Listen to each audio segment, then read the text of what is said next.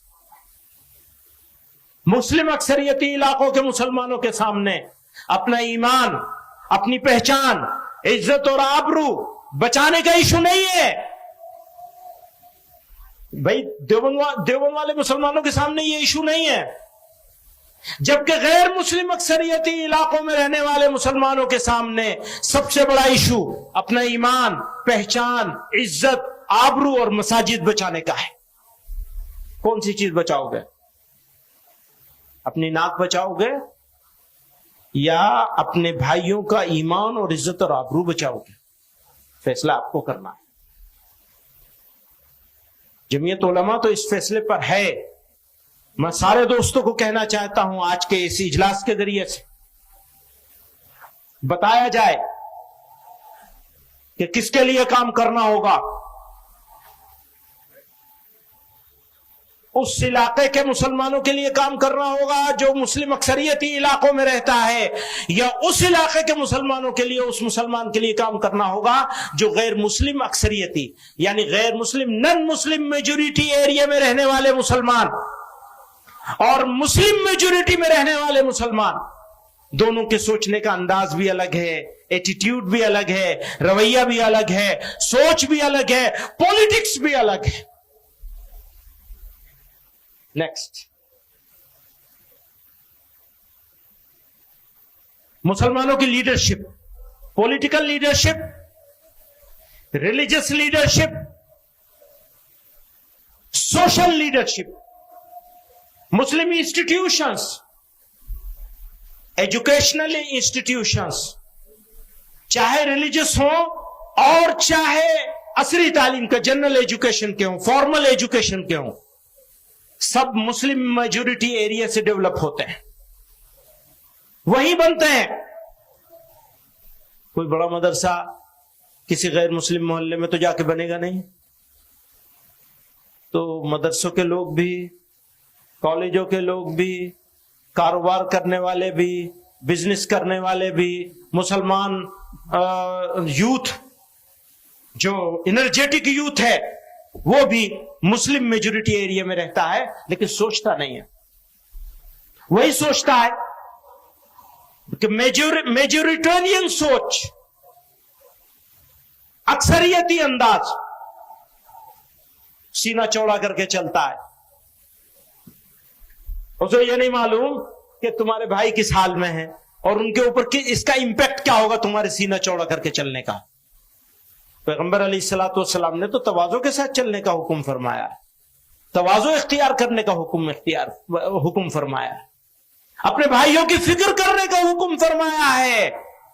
کون ہے وہ جو اتنے میں تو کہتا ہوں ایک مسلمان کی آبرو بچانے کے لیے ہزاروں لوگوں کو قربان کیا جا سکتا ہے۔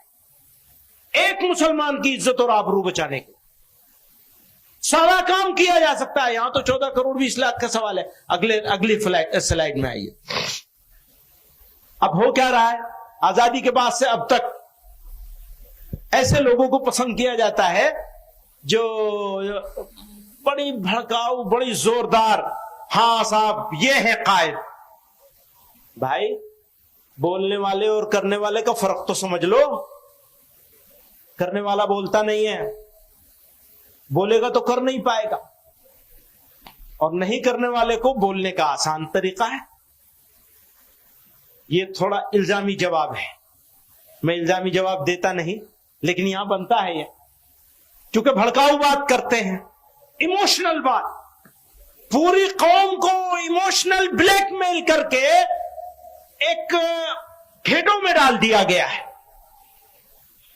گھیٹوائزیشن ہو گیا مسلمانوں کا، اور ڈرا دیتے ہیں۔ اور ڈرانے میں ہمارے ماشاءاللہ